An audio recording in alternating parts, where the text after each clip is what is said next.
Dramatic video captures a scene of chaos. You've got this trail of people coming away from the aeroplane. It was raw, unedited. A crash survivor records the desperate escape from the wreckage of Garuda Flight 200. Huge explosions going off, big plumes of black smoke. What sent the Indonesian airliner careening off the runway? We don't deal in speculation, we want facts. There was intense pressure to deliver. Investigators must accept a shocking explanation for the crash. It's very hard to understand. Go around, Captain. Go around. I never heard anything like this.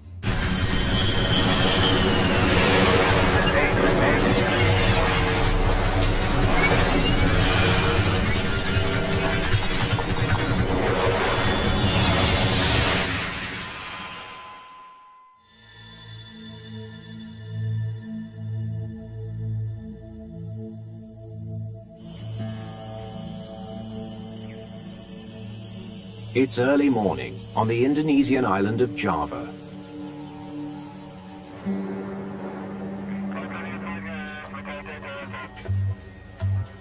Garuda 200 cleared for descent, runway 09er. Surface wind is calm, visibility is 8 kilometers. A Boeing 737 flies high overhead. Copy that, runway 09er.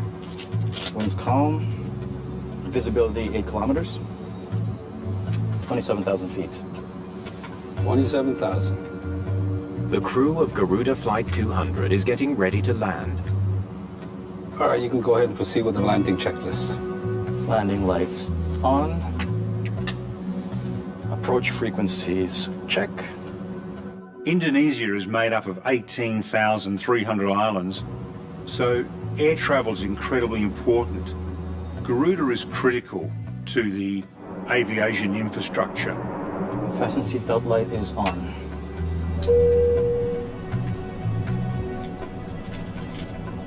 There are 133 passengers in the cabin.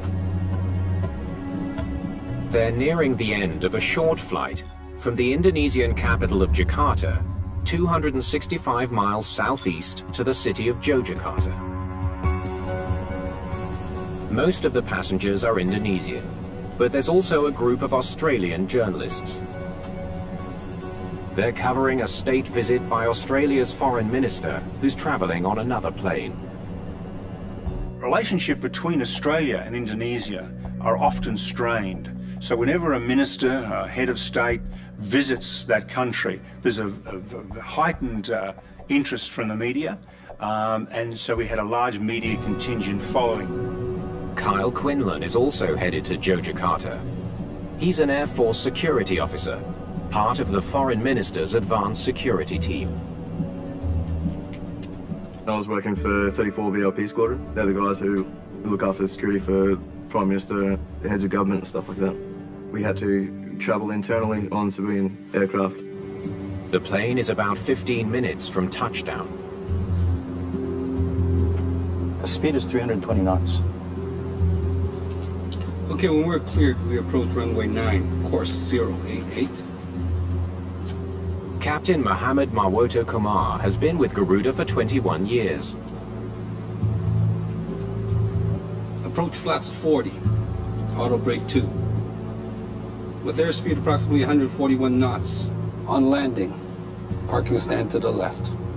As they near the airport, he briefs First Officer Gagam Rakeman on the final steps needed to get their plane on the ground.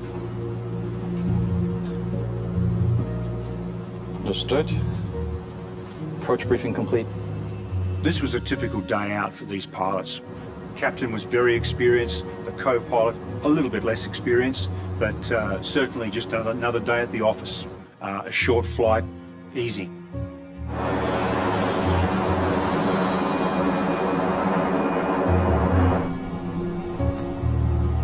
Enough slack and it's time to get back at it. Yes, sir. No life like it.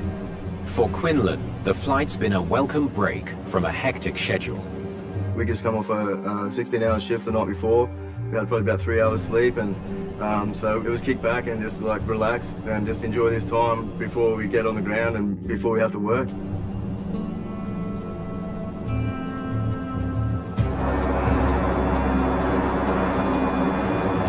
The plane is less than 15 miles from the airport. Whoa, strong wind. They hit some slight turbulence. What will challenge you in tropical latitudes close to the equator is the fact that the weather there has a greater exchange of heat, and therefore you're going to get more wild winds. And you've got to be on your toes as a pilot. Garuda 200, you're clear to approach runway 09er.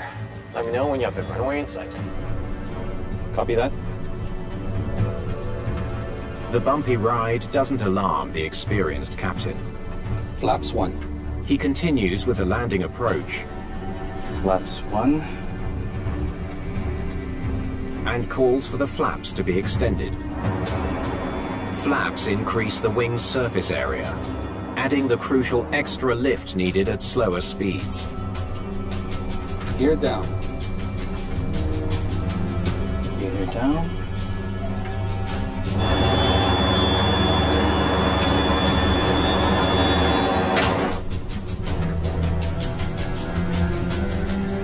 They're now less than 3,000 feet above the runway. Flaps 15.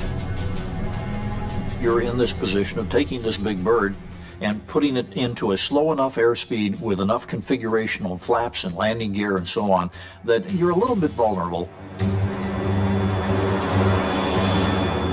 As the plane descends, Quinlan begins to feel uneasy. His Air Force training tells him something's not right. When you travel on aircraft so frequent, you become aware of your surroundings, and for me it was when we were just standing and looking out the window and thinking we're not supposed to be at this height for how fast we were going. Something's off, huh?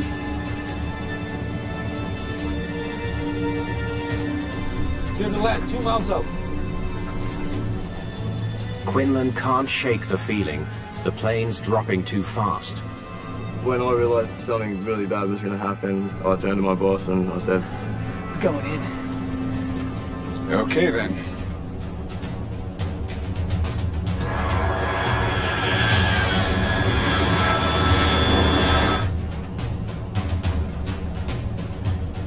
what can you do? You're stuck here, you know, like there's nothing that you can do except for tighten up the seatbelt and just hang on and just ride this out, and hopefully we make it, you know.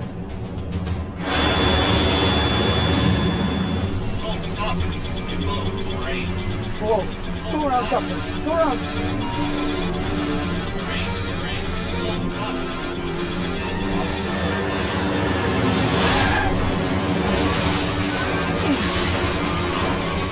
We landed and we bounced. It's chaos as the plane bounces a second time. And I just remember thinking, just hang on, like, hang on.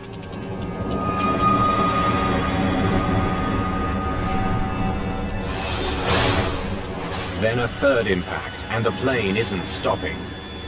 We're scraping on the belly. I can hear the wings, the engines, everything.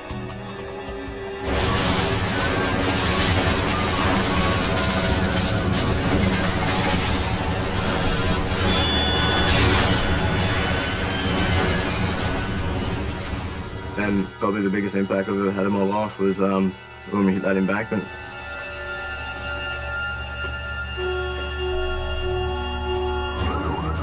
Emergency crews race towards the crash site, but the 737 has careened off the runway into a swampy rice field.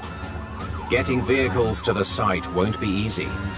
When you've got a crash that occurs in the middle of an airport where there's plenty of access, it's one thing. But when it's out off the airport side, in this particular case in a rice paddy, very limited access, it gets almost exponentially more difficult.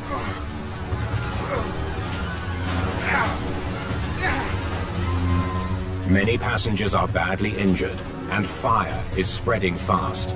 Kyle Quinlan realizes there's no time to wait for rescue. Once we pulled up, I could still operate, and to see so many people who were busted up and couldn't do anything, I needed to do something and help these people out.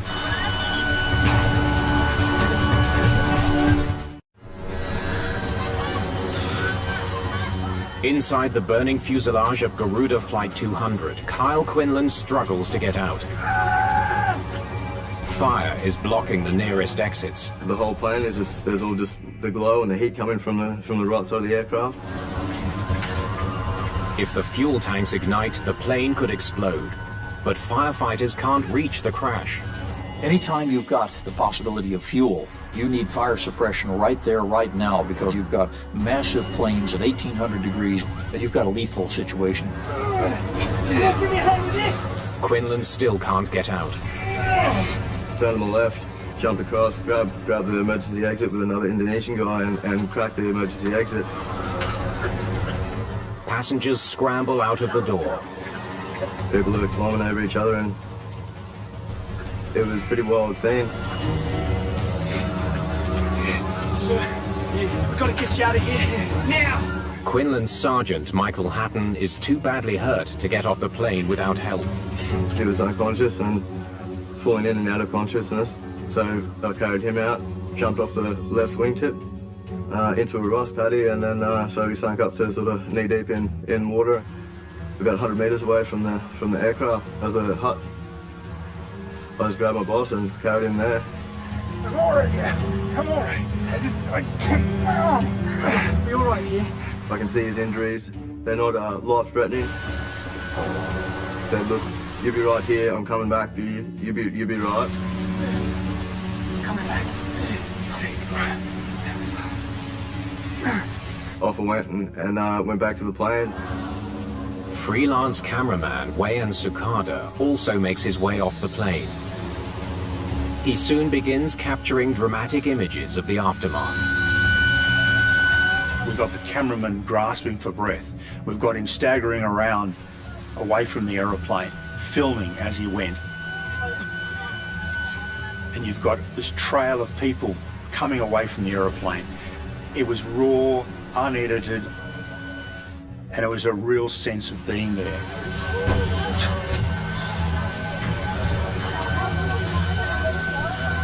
The fire and the intensity, it was massive, you know, like this thing was huge explosions going off, big plumes of black smoke. Just how the aircraft was burning, it was just phenomenal. Like, I've never seen anything like it. Back on board the plane, Quinlan helps more passengers escape a cabin that's fast becoming an inferno. A lot of people are not in a condition to be able to do anything, so I'm in a condition where I can assist. I'm going to assist. I'm going to do the best I can and help, you know. The scene was one of chaos. On one hand, you've got lots of officials not knowing what to do. On the other side, you've got passengers almost looking after themselves and rescuing each other, coming away from the wreck. You've got emergency services who can't get to the aeroplane because of the terrain, because of the ditches and the rice paddies. It really was chaotic. Of the 140 passengers and crew on board, 21 people have been killed. Clearly, you knew that people were not going to survive this. It's almost a miracle that so many did survive. Sukada keeps rolling as crash survivors, including Kyle Quinlan and Michael Hatton, arrive at a nearby hospital. Australian Air Force. Air Force. There was the stretchers and everyone over the floor, you know, and it was just a big shock to me. Just so many people. Within hours, Sukada's dramatic footage is broadcast around the world. The public response to that footage was overwhelming. Millions and millions of hits on YouTube.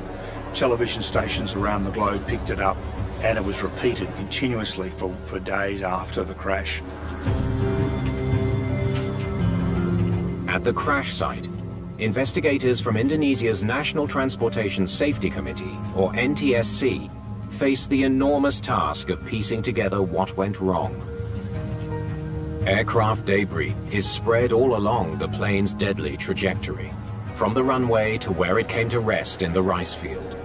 An airplane is basically an aluminum eggshell. It is incredibly strong when it's used the way it's designed to be used. But if you skid it off a runway at high speed, it's not going to stay together.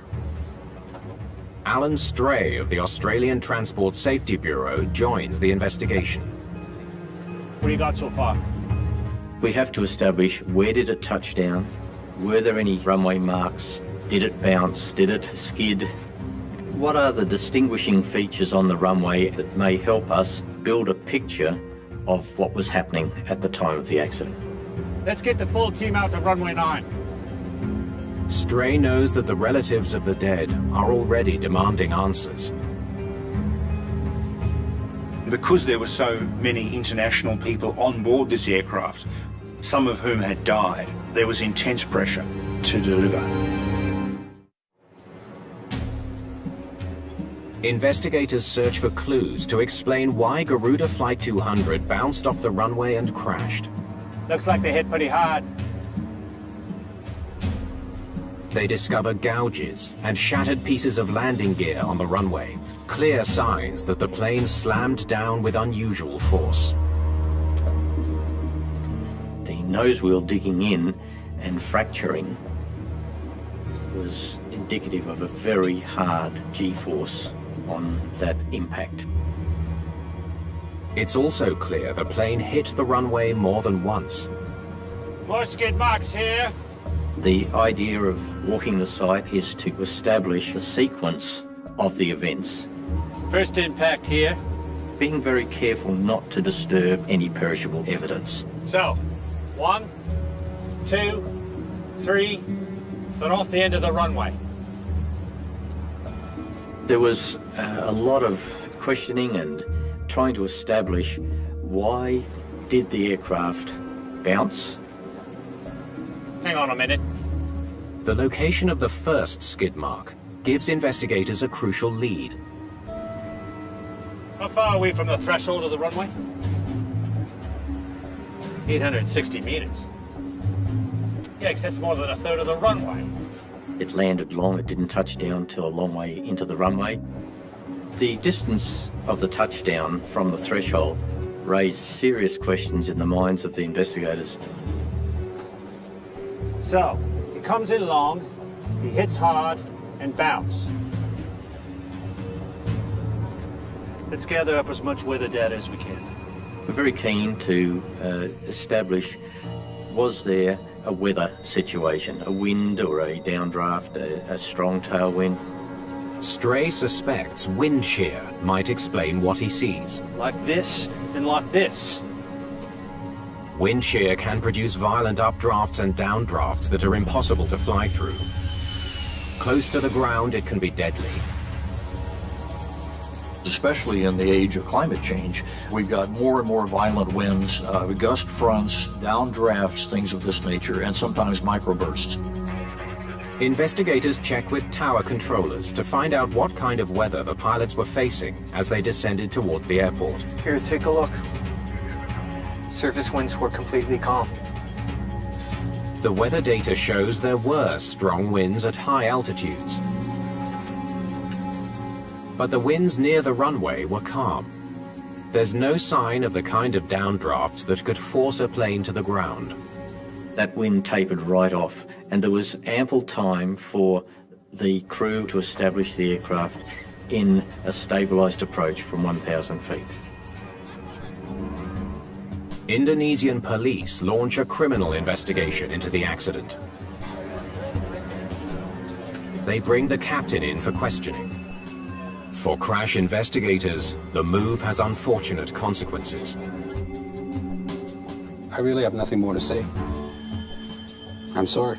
In cases where the investigation becomes criminalised, and particularly when that happens early on, if we have police involved or lawyers involved, We did everything by the book. That can intimidate people, and it can lead to them not cooperating effectively with investigators. With the flight crew under criminal suspicion and reluctant to talk, investigators must look for other leads. Downloading the plane's black boxes, or flight recorders, is now a top priority. Investigators quickly recover them from the wreckage and send them for analysis. All right, let's get these to the lab. So the flight recorders are vitally important. It's important to get as much information from them, early information, so that it may direct the thrust of the investigation. Without that data, we're screwed. Meanwhile, investigators focus their attention on the crash site. Every detail is a possible clue. What I want to know is why they didn't stop at the end of this runway. The investigation was initially concerned about the touchdown point and the remaining distance on the runway. Is that the runway map? They wonder if after coming in long, the plane simply didn't have enough runway left to stop safely. Even with a 2 or 3 mile runway, you've got a finite patch of concrete on which to land an airplane. He touched down here, 860 meters from the threshold. Now that gives him just over 1,300 meters to stop. The runway in Yogyakarta is shorter than the runways at many other international airports. But even though the pilots touched down late, Stray calculates they still had enough room to stop their plane. He had more than enough runway. The length of the runway was completely adequate for a Boeing 737 landing. Investigators need to dig deeper. We need to know why this plane didn't slow down once it was on the ground. I want to take a close look at everything. They begin a painstaking analysis of the major mechanical systems on the 737, especially those designed to help the plane slow down and stop on landing: brakes, spoilers, and thrust reversers. Was there a mechanical failure? Looking at the performance of the aircraft, was it physically possible for the aircraft to stop? The careful analysis of the plane's mechanical systems provides a potential breakthrough.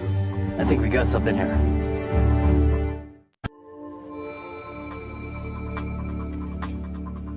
A review of the maintenance log for Garuda Flight 200 turns up an intriguing lead. There had been a write-up on a couple of occasions of thrust reverser failure on one thrust reverser. The thrust reversers redirect the jet's engine exhaust forward to help the plane slow down on the runway. You got to remember, it's not just a matter of kissing the wheels onto the ground, it's a matter of dissipating a tremendous amount of energy, a tremendous amount of kinetic energy. How do you do that? Well, you do it with the friction between the tires and the runway, hopefully using anti-skid. You do it with reverse thrust. We're not stopping! No thrust reverser! Investigators wonder if a malfunctioning thrust reverser explains why the crew couldn't stop before they ran out of runway. Full brake! At the end of the day, you still have to dissipate all that energy, and if you don't have enough room to do it, you're off the end.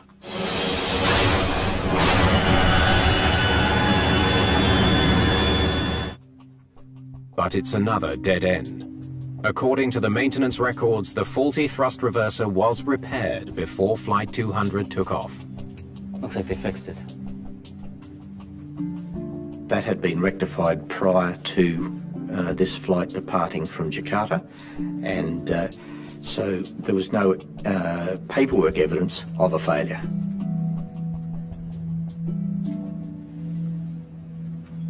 Investigators are going to need another lead. We don't deal in speculation, we want facts. The facts so far are limited. The 737 careened into a rice field after slamming to the ground almost a third of the way down the runway. The question is, why? Was the plane configured properly? Perhaps there was something wrong with the wing flaps pilots rely on for landing. The flap system on a modern jetliner like a 737 create greater lift. And that means that we can approach an airport, or we can take off from an airport with a much lower and safer airspeed. The team scrutinizes the mechanical rods or screw jacks that move the flaps. We needed to look at the flap setting. What flap setting can we establish from the wreckage? We measured the screw jack extension to establish what the flap setting was. What they find is astonishing. Doesn't look like the flaps are all the way out. The screw jacks show a flap setting of just 5 degrees, not nearly enough for a safe landing. We just could not believe that the aircraft would have landed with only 5 degrees. To provide enough lift on landing, the flaps of a 737 are usually extended step by step from 0 all the way to 40 degrees as the plane slows and descends towards the runway. It's hard to overstate the value of the flap systems on a modern jetliner. Investigators aren't sure how the flaps ended up at only 5 degrees. The flap mechanism was damaged in the crash and may have moved on impact. To be certain of how the flaps were set, they need to know what's on the flight recorders. We need that data from the black boxes. Some of that data is proving elusive. Australian technicians have been unable to download the cockpit voice recording. It's a huge blow. If you don't have access to the CVR for whatever reason, then it's very difficult to understand what went on in the cockpit. Desperate to hear what's on the device, investigators send it to the US manufacturer, hoping experts there can recover the recording. So steps were taken to hand carry the recorder to the factory so that the data could be downloaded. Crash investigators are having better luck with the second black box, the flight data recorder. They've managed to download all of its stored information. We were able to get information about the flap settings, the speed on the approach, the thrust reverser deployment, the dynamics of the approach and landing itself. The data reveals the 737 was coming in for its landing blazingly fast. Flight 200 hit the ground at over 250 miles an hour, more than 100 miles an hour faster than normal. We're not stopping! This is a ridiculous amount of speed to approach an airport with the intent of landing. The plane's speed at impact is so fast, it bounces twice before skidding into the rice field. The speed of the aircraft on short final and on touchdown is so excessive, there was no way it was going to stop it. But why did the pilots touch down on the runway at such a catastrophically high speed? Pull up the data for the flaps, would you please? There. The flaps were set for 5 degrees. Never more than 5 degrees. The data confirms what the screw jack suggested to investigators. The flaps on Flight 200's wings were in a bizarre position, one that is never used during landing. It's not operational procedure to land with flaps 5 unless there is a jammed flap and it cannot be extended. Investigators are left with an alarming possibility: that the plane crashed because the pilots touched down without performing one of the most critical steps needed for any landing. To hear an airplane that has been in an accident because of overrunning the runway had a flap setting of only 5 in a 737 is very disturbing. Why the crew failed to set their flaps properly remains a troubling question. Meanwhile, media reports erode public confidence in Garuda Indonesia Airways. The accident affected negatively Garuda's reputation, but they had had other problems in the past. In 2002, Garuda Flight 421 was forced to ditch in a small river after both engines flamed out. And in 1997, Garuda Flight 152 slammed into a ravine, killing all 234 people on board. Garuda's record at that stage was just a series of accidents and incidents with large numbers of people losing their lives. In the wake of this latest disaster, Garuda is banned from landing at any airport in the European Union. The fate of Indonesia's national airline could be at stake if investigators can't figure out what went wrong on board Garuda Flight 200. Finally. After a painstaking data recovery process, investigators can finally listen to the cockpit voice recording from Garuda Flight 200. Fortunately, the recorder specialists at the laboratories are a tenacious breed, and they do not give up easily. But will the sounds captured in the cockpit shed light on the decisions and actions of the flight crew? Okay, let's hear it. Okay, when we're cleared, we approach runway 9, course 088. Investigators listen as the crew discusses their plans for landing. What you're doing is listening for the atmosphere and the tone, the ambience, if you like, in the cockpit.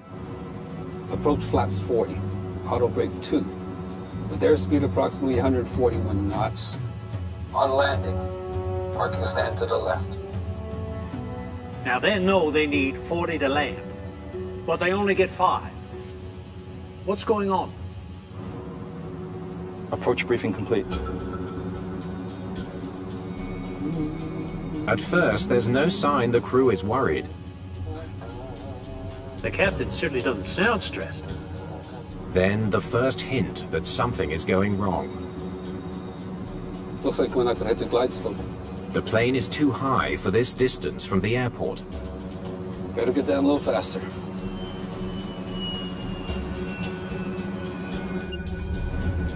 To land smoothly, planes need to lose enough speed and altitude to descend gradually and meet the runway at a shallow angle. Flight 200 is much too high. Okay, he's a bit behind, but it shouldn't be a problem yet. Stray compares the descent of Flight 200 with the flight path they should have been flying. It is not unusual to be a little behind in terms of slowing down, and especially in terms of descending. And sometimes you find yourself high and fast, and you've got to make a decision. He definitely has some work to do if he hopes to get on track. Check speed, flaps 15. Flaps 5. Captain is calling for flaps 15. Why is he saying flaps 5? Flaps 15. Something is very wrong in this cockpit. Check speed, flaps 15. The captain repeatedly tells the first officer to increase the flaps to 15 degrees. But the first officer never moves them past 5 degrees. Flaps 15. It's like they're not even in the same cockpit. Landing demands precise crew coordination. But as they speed towards the runway, the captain and his first officer seem to be ignoring each other. There's a lot of evidence that this crew was not thinking it through. They weren't situationally aware. They weren't communicating. Okay. First things first. Why did the first officer ignore the captain and leave the plane at flaps 5? It's very perplexing. If you've got professional pilots, we can make mistakes, but usually that's why we've got 2 people up there, so one catches the other.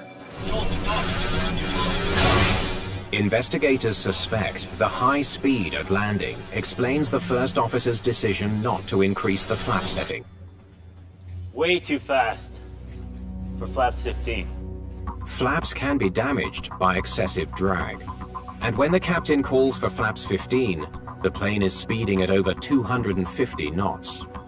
Much too fast to safely extend the flaps any further. Flaps 15. The plane is moving so quickly that wind drag could tear the flaps right off the wings if the flaps are extended past 5 degrees. I can very well understand why the first officer did not comply on going to flaps 15. They're grossly overspeeding flaps 5. The first officer was exactly right in not putting them down. All right, they were moving too fast to deploy the flaps. But why didn't the first officer say something? Tell the captain to slow down. One of the issues was that he didn't communicate his reasoning for not responding to those commands for flap 15. He didn't communicate that to the captain. When you take a pristine Monday morning quarterback look at this, regardless of airline, regardless of culture, it's very clear that the co-pilot should have said, "Captain, I got the airplane." But what it tells me here is that this co-pilot did not feel that he could speak up one way or another. Even more bizarre, why didn't the captain react to the loud alarms sounding in the cockpit just moments before the first impact? Go around, Captain! Go around! Landing checklist completed, right? It's a tough one to ignore. There's nothing subtle about it. The ground proximity warning is a clear signal to a pilot that he's flying dangerously low. Well, there were 15 ground proximity alerts and warnings during that final stage of the approach. When a crew member hears that, there should be instant action. Instead of aborting the landing, the captain does something that baffles investigators. Go around, Captain! Go around! Landing checklist completed, right? He asks the first officer if the landing checklist is complete. Landing checklist? I never heard anything like this. When the co-pilot called for the captain to go round and the captain responded, landing checklist complete, it was just something that we could not understand. I was appalled. This was industry worst practice for crew resource management. A pilot ignoring 15 warnings, ignoring 2 pleas by a co-pilot to go around, and landing 79 knots too fast. This was atrocious. For investigators, the question remains, why did the crew continue with a landing that was clearly heading for disaster? Personnel files reveal both Garuda pilots are fully licensed and certified. The captain in particular has many years of experience. But his dangerously fast landing attempt and the poor communication in the cockpit lead investigators to question the quality of the crew's training. So there was a much deeper look at what training had been provided to the crew. Weak situational awareness and coordination. Poor communication. Unstabilized approaches. A review of training records for the entire airline uncovers a disturbing detail. This is not the first Garuda crew to have problems with a routine landing.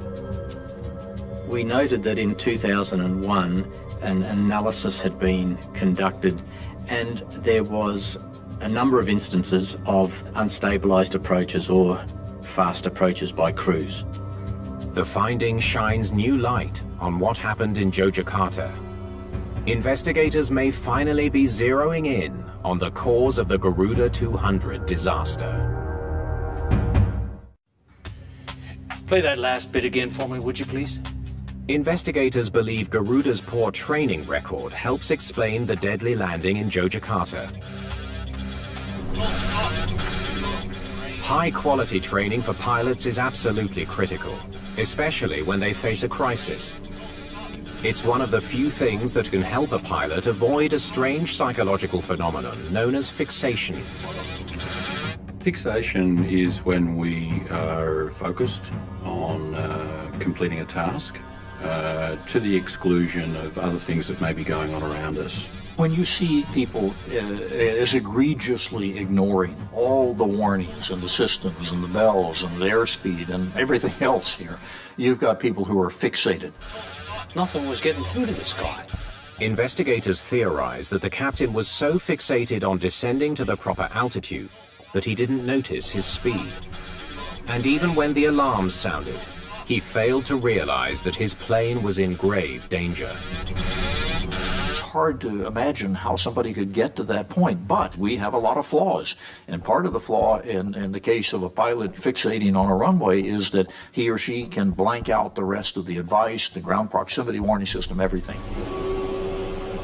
Training helps combat fixation by reinforcing standard procedures designed to ensure pilots can break the spell and take in the information they need. Oh, go around, Captain. Go around.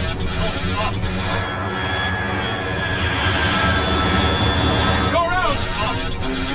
Landing checklist completed, right? Better training might also have helped the first officer overcome his reluctance to correct the captain's mistake. Without question, if the captain wasn't going to respond by going around, which is what he should have done instantly and hearing whoop whoop pull up, the co-pilot should have said, "I've got it," and done the same thing.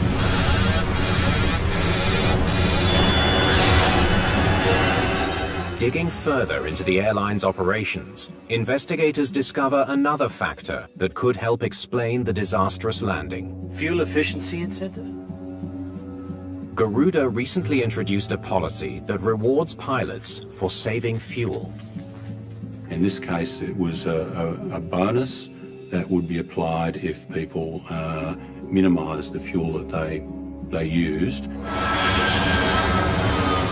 Aborting a landing and going around burns more fuel. But the captain denies he was trying to save fuel at the expense of his passengers' safety. He did not at any time seek to excuse his actions by blaming the company's policy. We learned in the 80s that we had to get inside a pilot's head. We had to try to figure out what the state of mind was, whether he survived or not. In this particular case, the state of mind, it has to be so bizarre in terms of the fixation on getting this airplane on the ground that it's really hard to understand how any professional airman could get there. In 2008, Captain Marwoto Kumar faced charges and was found guilty of negligence. But the conviction was overturned on appeal when the Indonesian High Court ruled that prosecutors failed to convincingly prove their case. The public reaction was one of horror to this crash, particularly as the details came out about what the pilot had been doing. The fact that he had ignored 15 warnings. He'd ignored 2 pleas to go around by the co-pilot. He was approximately 80 knots too fast on touchdown. These elements just really portrayed this as a cowboy operation. In their final report, investigators urged the airline to scrap the fuel incentive policy. It's just not a good idea to introduce a scheme that may compromise safety in order to save costs. The report also calls for improved pilot training. We can't change their behaviour, it's already happened. What we can do is to try to change those conditions that influence their behaviour so that we can try to prevent this from happening again. In the aftermath of the Garuda 200 disaster, the airline overhauled its training and safety protocols. The European ban on Garuda was lifted 2 years after the crash, and today it is a safer airline than it has ever been. The impact this crash had on Garuda was a watershed. They completely went through the operations department, the flight department. They've changed everything about the airline. It went from a pariah in the industry to a well-respected airline today. But for the survivors of Garuda Airways Flight 200, difficult memories remain. It took me 3 days before it caught up with me. The adrenaline, everything in your body, everything was racing, and then yeah, we get back over and the dust settles sort of thing, and it just broke down in a heap. In recognition of his heroism, Quinlan is honoured with one of Australia's highest awards, the Bravery Medal. I was blessed that I can still walk. I can help people, and I just try to help people the best that I could. You always want to do more though. That's the thing. A lot of people lost their lives that day, and some amazing, remarkable people. They'll never be forgotten, but I hope never to see anything like that again, you know.